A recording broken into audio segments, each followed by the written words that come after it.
Hello, welcome to this quick overview of how to conduct a technical discovery workshop. Essentially, you definitely always want to have a deck. You're going to have access to this template or this format or this infrastructure, this structure. And it's going to be important that you simply copy it or clone it and rebrand it and repurpose it for whatever is relevant to your specific situation.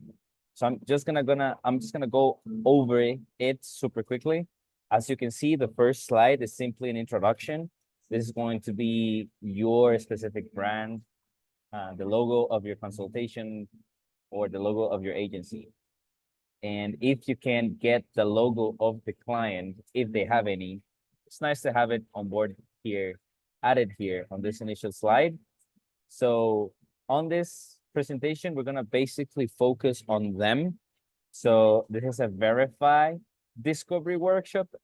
So in your case, it's going to be name of your client and then discovery workshop. So on the second slide, we always have to have an agenda with times if you can. Depending on how long you wanna do this workshop,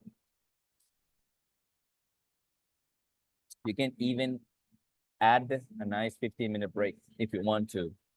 Unnecessary, it's not necessary, but if you want to, it's highly recommended.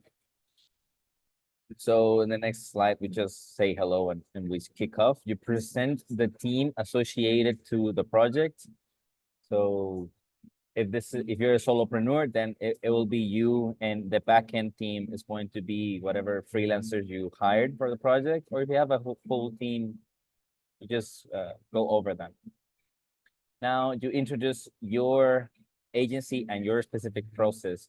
So you can tell a little bit the story about who you are and why you even exist, what makes you different and unique, if you will. And then what is it that you do? You know, in this case, this agency is a designer co-founder as a service. What is it that you do? What, you know, you present the what. Then who you worked with before. Now the process, step-by-step process, you know, so what's the process that you go through on your agency?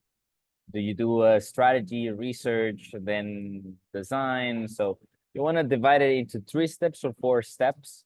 So just go over the step-by-step process that you go through while working with your agency. Okay. So a little bit of the history. So in this case, you may not need this specific slide because we are diving deep into the history of the client. So what I recommend is that you leverage